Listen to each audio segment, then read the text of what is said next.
David Copperfield, Charles Dickens. Puse manos a la obra inmediatamente. Cuando veía a Dora dispuesta a hacer niñadas y yo estaba a punto también de contagiarme con ellas, procuraba ponerme serio y conseguía desconcertarla a ella y desconcertarme también a mí.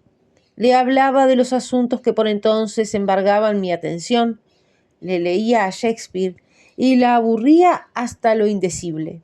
Me esforzaba por inculcarle algunas nociones útiles, exponía, como por casualidad, ciertas opiniones sabias y prudentes, y no bien terminaba yo de hablar, huía de mi lado como si la hubiese tenido sobre ascuas. Procuraba yo adoptar aires de naturalidad cuando iba a formar el espíritu de mi mujercita, pero ella adivinaba al punto mi propósito y se echaba a temblar. Shakespeare particularmente la sacaba de tino. La formación del espíritu de Dora seguía decididamente un proceso lento en extremo. Asocié a Traddles a mi empresa, sin conocimiento suyo, por supuesto, y a este objeto, cuantas veces nos visitaba, empleaba sobre él todas mis máquinas de guerra para edificación por tiro indirecto de Dora. Abrumaba al pobre Traddles bajo el peso de infinidad de máximas excelentes, pero con toda mi sabiduría lo único que lograba era entristecer a Dora, que temblando esperaba que le llegase el turno. Representaba yo el papel de dominé, de ratonera, de trampa. Era la araña que acechaba eternamente a aquella mosquita. Perseveré en mi empeño durante unos cuantos meses, esperando que llegara un día en que, formado ya el espíritu de Dora a completa satisfacción mía, se establecería entre nosotros una armonía perfecta. Pero llegué a convencerme de que, pese a mi empeño, aun cuando me convirtiera en erizo, en puercoespín, no habría de conseguir nada, en vista de lo cual me dije que acaso el espíritu de Dora estuviese ya formado.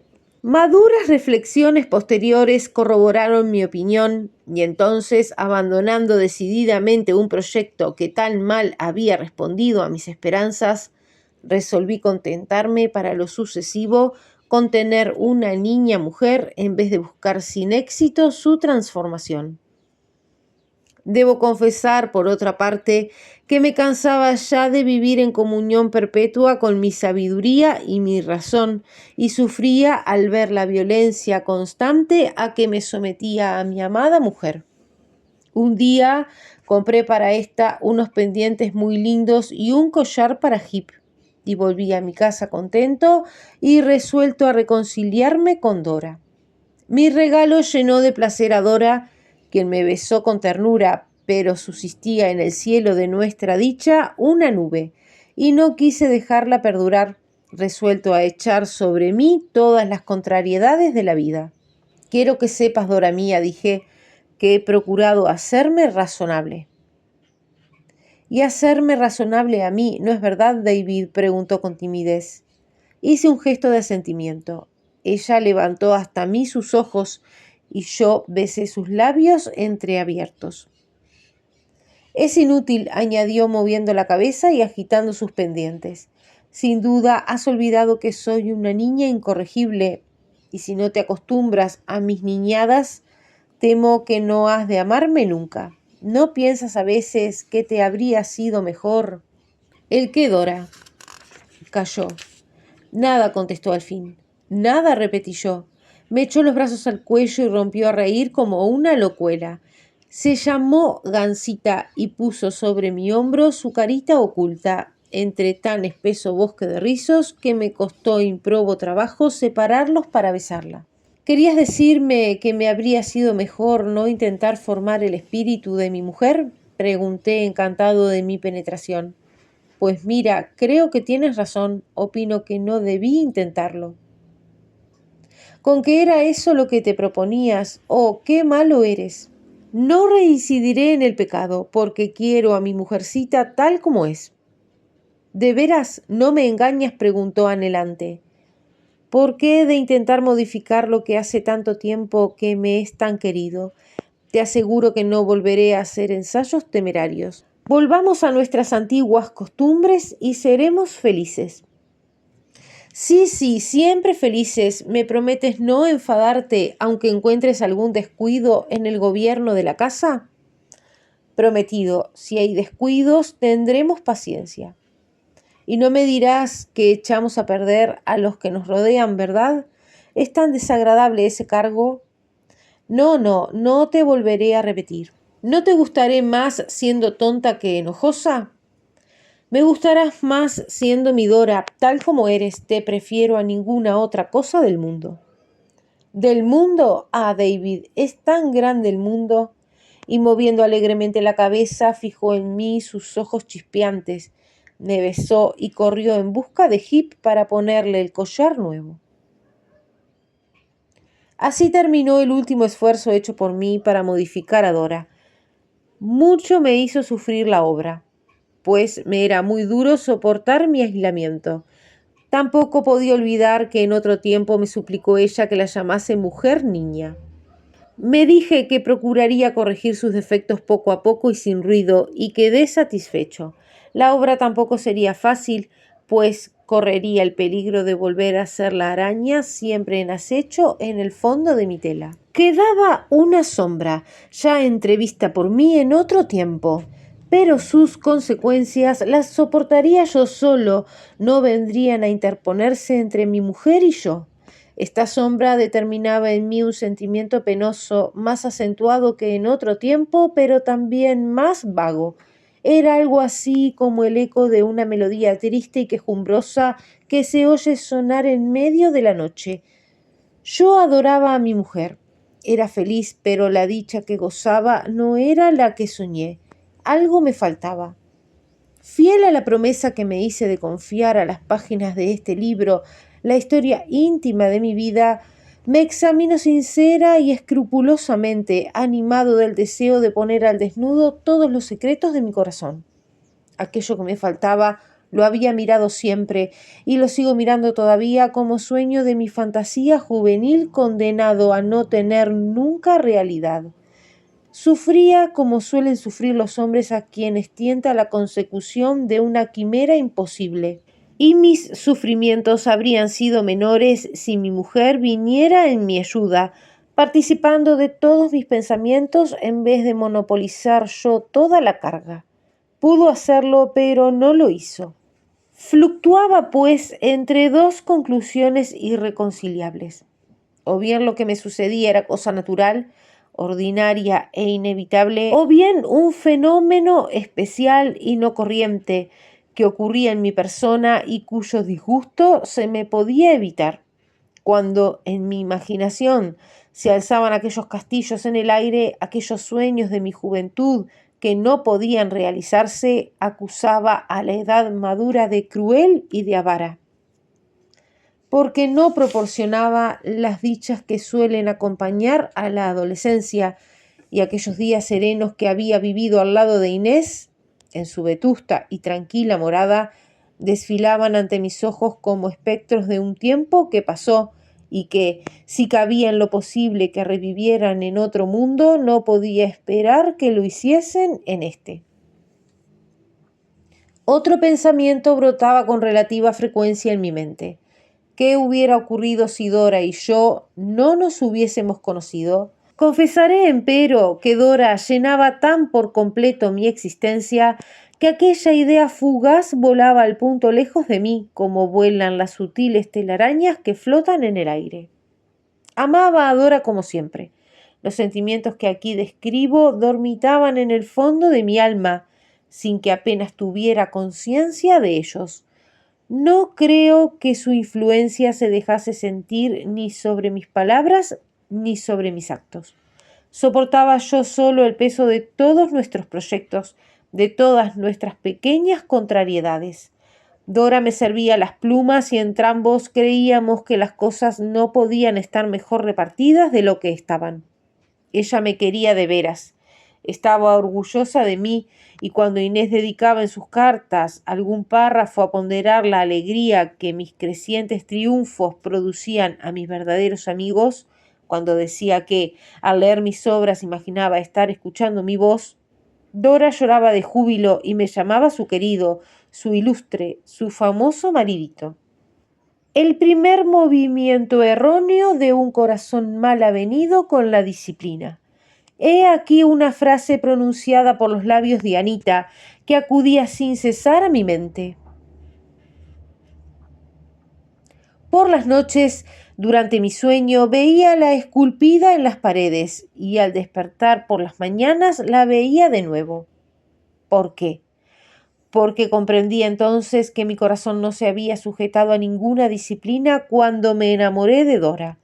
Comprendía que, de haber estado disciplinado, no habrían encontrado cabida en él, después de nuestro casamiento, los pequeños disgustos que me causaban constantes desazones. No puede haber un matrimonio feliz si entre los casados no existe perfecta comunión de ideas y de intereses. Tampoco había dado al olvido estas palabras. Intenté reformar el carácter de Dora amoldándolo al mío y no lo conseguí. Tenía, por ende, que modelar el mío conformándolo con el suyo, compartir sus gustos y aficiones y ser feliz, llevar sobre mis hombros todo el peso de las contrariedades. A esta disciplina era preciso sujetar mi razón. Gracias a esta feliz resolución, mi segundo año de casado fue más dichoso que el primero, y lo que valía más aún, la vida de Dora brillaba como un rayo de sol. Pero hacia el final de aquel año experimentaron notable disminución las fuerzas de Dora. Había alboreado ante mis ojos la esperanza de que manos más delicadas que las mías vendrían a ayudarme a reformar el carácter de mi esposa. Había creído que la pura sonrisa de un tierno retoño haría de mi mujer niña una mujer completa. Vana esperanza. El pequeño espíritu que debía alegrar y santificar nuestra morada se agitó un momento en el umbral de su cárcel y, sin sentir las cadenas que debían retenerle acá abajo, voló a los cielos. Cuando pueda yo correr como antes corría, tía, decía Dora, haré que Heep corra en competencia conmigo porque se está poniendo pesado y perezoso en extremo. Si no me engaño, querida mía, contestaba mi tía, Heep sufre una dolencia más grave que la pereza y es la vejez. ¿Pero Heep es viejo?, interrogó Dora sorprendida. No me cabe en la cabeza que Heep pueda envejecer. Pues es una enfermedad que a nadie perdona, hija mía. Yo me resiento de ella mucho más que antes. Pero Heep, también Heep, exclamó Dora mirando con compasión al perro. Pobrecillo. Es de creer que viva aún mucho tiempo, dijo mi tía besando a Dora, la cual se inclinó para acariciar al perro. El pobre animal respondía a sus caricias enderezándose sobre sus patas traseras y procurando trepar a pesar de su asma hasta la falda de su ama. Este invierno, dijo Dora, tapizaré con franela su casita y cuando llegue la primavera estará como las propias rosas. Pobre animalito, exclamó mi tía, si tuviera más vidas que un gato, segura estoy de que aprovecharía la última para ladrarme. Dora había ayudado al animal a subirse al sofá, desde donde parecía tan decidido a desafiar a mi tía, que no pudiendo ladrarle de pie, le ladraba echado a medias. Cuanto más le miraba a mi tía, más ladraba el perro, tal vez porque aquella, desde algún tiempo antes, usaba gafas, y el perro, por razones que él sabría, consideraba las gafas como insulto personal. A fuerza de caricias, consiguió Dora tranquilizar a Heep. Tú también, querido Heep, repetía, pobrecillo. Aún le queda genio, dijo riendo mi tía. La manera de manifestar sus antipatías demuestra bien a las claras que no ha perdido nada de fuerza. Te aseguro que le restan muchos años de vida, pero si quieres, mi querido capullito, un perro que compita contigo a correr, tendrás que buscar otro, porque Heep no está ya para eso. ¿Quieres que me encargue de buscarle? Gracias, tita. No, le ruego que no lo haga. No quiero más perro que Heep. Sería una crueldad y además no podría tenerle cariño. Heep y yo nos conocemos desde antes de mi casamiento. Heep ladraba a David cuando venía a verme a casa. Nada, a ningún perro he de querer lo que a Heep. Tienes razón, mucha razón, dijo mi tía acariciándola. Pero si usted lo toma a desaire, si se ofende. Eres una sensitiva, querida mía. ¿Puedo acaso ofenderme contigo? No, no lo creo. Me encuentro algo fatigada y la fatiga me pone tonta. Aunque, a decir verdad, siempre he sido una tontuela y lo soy más cuando hablo de Heep. Claro, como me conoce de toda mi vida y sabe todo lo que me ha sucedido, ¿verdad, Heep? ¿Verdad que lo sabes? No, no te echaré a un rincón porque estés viejo. ¿Verdad que no, Heep? El perro se acercó más a su ama y lamía lánguidamente su mano. No eres tan viejo, Heep, repuso Dora. Aún hemos de vivir juntos mucho tiempo. Pobre Dora mía, cuando al domingo siguiente bajó a comer y recibió con transportes de alegría a Traddles, quien todos los domingos nos acompañaba en la mesa, creíamos que pronto podría correr como acostumbraba, pero pasaban los días y pasaban las semanas, y Dora ni corría ni podía andar. Estaba muy linda, muy alegre, muy animada, pero sus diminutos pies, tan ligeros cuando correteaba con Heep, habían perdido la fuerza y el movimiento.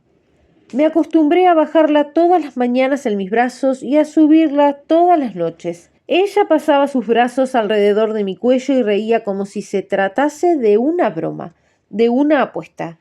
Heep nos precedía ladrando, deteniéndose en los descansos de la escalera hasta que llegábamos y cerraba la marcha mi tía, que era la mejor y más alegre de las enfermeras, llevando un cargamento de chales y de almohadas. Ricardo no hubiese cedido a nadie el derecho de llevar la palmatoria, y Traddles quedaba al pie de la escalera recibiendo los mensajes que Dora le enviaba para la mejor muchacha del mundo. Parecía que habíamos organizado una procesión alegre y que mi mujer niña era la más alegre de todos. Pero cuando yo la tomaba en mis brazos y sentía que su peso disminuía de día en día, se apoderaba de mí un sentimiento vago de terror. Me parecía que caminaba hacia una región helada, todavía desconocida, donde mi vida perdería todos sus encantos. No quería dar un nombre cualquiera a mis preocupaciones, intentaba ahogar mis presentimientos, pero una noche al despedirse mi tía de Dora, dirigiéndole la obligada frase de buenas noches, capullito, doblé mi cuerpo sobre mi mesa de escritorio y rompí a llorar diciendo: Dios santo, ¿es que va a marchitarse este capullo como se marchitan las demás flores?